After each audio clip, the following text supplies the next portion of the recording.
Перед началом этого ролика хочу посоветовать вам канал Галан, на котором вы сможете насладиться прекрасными клипами по играм, фильмам и аниме с качественным монтажом и атмосферными треками. Собственно, его АМВшку вы сейчас и видите, поэтому залетайте к нему на канал и пишите привет от Дика, парень очень старается.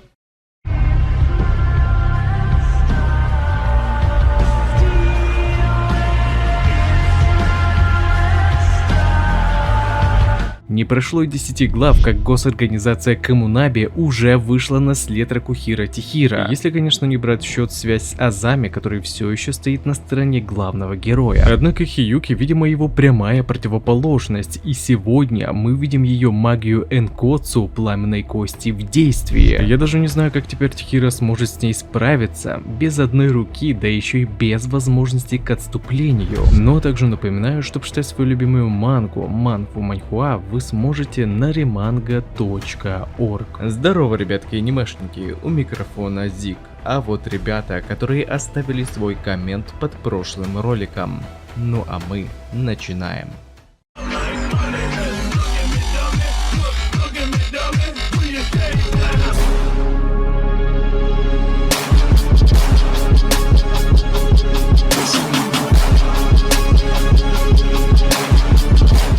Повествование начинается с небольшого разговора Ракухира с человеком из рода Сазанами. Оказывается, Хакури желает разрушить аукцион Ракудзачи, что очень так сильно удивило главного героя, ведь Сазанами как раз таки и являются организаторами этого мероприятия. И поэтому услышать такие слова от одного из них было крайне удивительно. А вот только Хакури больше не состоит в этом клане, потому что его изгнали из-за того, что он вовсе не мог нормально использовать свою магию. А это является большой проблемой для группировки сильных магов, которых с малых лет взращивают для того, чтобы они способствовали процветанию Ракудзачи, даже если на кону будет их собственная жизнь. Да и к тому же Хакури мешал проводить аукционы, из-за чего и был изгнан из клана. Ну а причиной, почему один из Сазанами захотел встать против своего клана и в особенности против Ракудзачи, заключается в несправедливости. Ведь на этом аукционе товаром являются не только люди, но и их трупы. Покидая это место, Тихира поинтересовался, знает ли он, где находится склад с товарами, в особенности катана Истинный Удар. Вот только из-за того, что он был как изгой, точной информации, где находится магическая катана, он не располагал. Однако даже ему было известно, что Истинный Удар является ценным лотом на аукционе, и если они смогут украсть нечто подобное, тогда, по его словам, это наверняка вобьет гвоздь в крышку гроба Ракудзачи и запятнает репутацию Сазанами. Но парню было интересно, что вообще Ракухира собирался делать с этой катаной. Сам же главный герой пока и сам не знал, однако он боялся, что если Истинный Удар попадет в плохие руки, в таком случае могут пострадать невинные люди. И это, ребятки, как по мне, очень важный разговор, потому что Тихира показывает, насколько дороги для него магические катаны, да и к тому же он сейчас начинает думать так же, как и его отец, не желая, чтобы эти творения приносили людям страдания. Прямо перед выходом из лифта Ракухири позвонил Сиба для того, чтобы сообщить ему не очень радужные вести. Комунаби объявили охоту на ГГ, и для этого госорганизация послала их сильнейшего мага Кагари Хиюки, обладательницы пламенной кости. И по словам Сибы, ее сила была настолько огромна, что была сопоставима с силой магической катаны, так что Тихира нужно было как можно скорее возвращаться на базу. Однако не успели двери лифта открыться, как перед Ракухира оказалась та самая Хиюки, которая тут же активировала магию пламенной кости, говоря, чтобы Рико удала ей руку. Это, ребятки, просто невероятная сила, даже пока не зная ее особенности. Ведь Хиюки, вероятно, способна призвать Йокая Гася Дакура, огромного скелета из японской мифологии, получившего свое название по ходу создания звуков гати-гати. Сейчас она лишь заменила одну из своих конечностей пламенной костью. Вот только не забываем, что Сиба приравнивает ее силу к возможностям магической катаны. Прежде чем атаковать, маг из Комунаби заявила, что не нападет, если Ракухира добровольно отдаст ей магическую катану. Однако Тихира, видя обстановку и то, что их поместили в пространство священного ринга, отрезанного от реального мира, а следовательно решив находящиеся путей для отступления, ГГ заявляет, что ему нет нужды враждовать с Комунаби. Но не дослушав его слова, Хиюки тут же напала на него, атакуя его с такой мощью и скоростью, что Ракухира еле смог заблокировать удар. Не спасло даже поглощение техники Ака красной золотой рыбки. Видимо, катана Небеса Бездны либо не способна способна поглотить силу Якая, либо сила противника намного превосходит сейчас силу главного героя. Также Хиюки интересовалась, куда подевался меч рассекающего облака, ведь по их мнению он должен находиться сейчас именно у него. Однако, как мы знаем, эта магическая катана была сломана в последнем бою с Соджо, что собственно и заявил Ракухира. Но маги из Комунаби не поверили ему, так как считали, что сломать магическую катану невозможно. Да и к тому же, по мнению Комунаби, нельзя было позволять владеть столь мощным оружием постороннему человеку, поскольку это может привести к многочисленным жертвам. Как и произошло с Соджо Геничи, почти уничтожившему весь элитный отряд магов госорганизации. А поэтому Хиюки не отстанет от него, пока не заполучит его магическую катану во владение Комунаби. И тут же просит Рику извергнуть ребра, заставляя своего оппонента подняться вверх, где она сразу же наносит удар, отбивая катану Ракухира, готовясь после нанести решающую атаку, так как защита противника была сломлена. Однако внезапно Хакури выпрыгнул защитить Тихира, принимая весь удар на себя, потому что хоть ему и не было понятно, кто именно достоин был владеть подобным оружием, вот только Ракухира благодаря магической катане спас немало жизней, и его жизнь он уже второй раз спасал. Что же, очень приятно наблюдать, как ГГ меняет персонажей. Подобная практика, конечно, лицезрелась уже не впервые, но смотреть на то, как человек, ранее принимавший все как должное, понимая свою ничтожность, сейчас пытается противостоять несправедливости, это очень круто. Также меня поражает сама Хиюки. Я, конечно, предполагал, что она будет импульсивная, что видно потому, как она реагирует в разных ситуациях, но то, что она окажется настолько жесткой, что начнет действовать даже не выслушав своего оппонента, которому она же и сама изначально предполагала все закончить по-хорошему. Пока я даже не представляю, как главному герою нужно будет противостоять такому противнику. Убежать не выйдет, так как они сейчас отрезаны от реальности. Победить Хиюки в его-то состоянии будет очень сложно, если не невозможно, поскольку этот маг был намного опытнее и сильнее главного героя. К тому же это только лишь малая часть, которую нам показала Кагара Хиюки. Возможно, она может полностью призвать огромного скелета Йокая, а может быть даже стать полностью им. Что же, будем тогда ожидать новую главу Кагурабачи. И также не забывайте, что прочитать свою любимую мангу и не только вы сможете на remanga.org.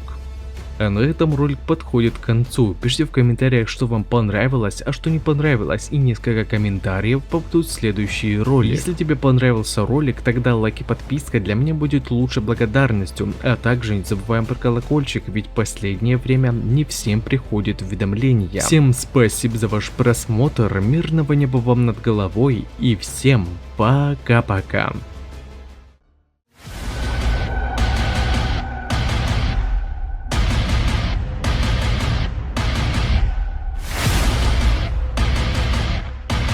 Tiraram suas 6 espadas mágicas, mas não conheciam a 7ª. Eu vou matar cada mago negro e recuperar as espadas do meu pai. Tentem.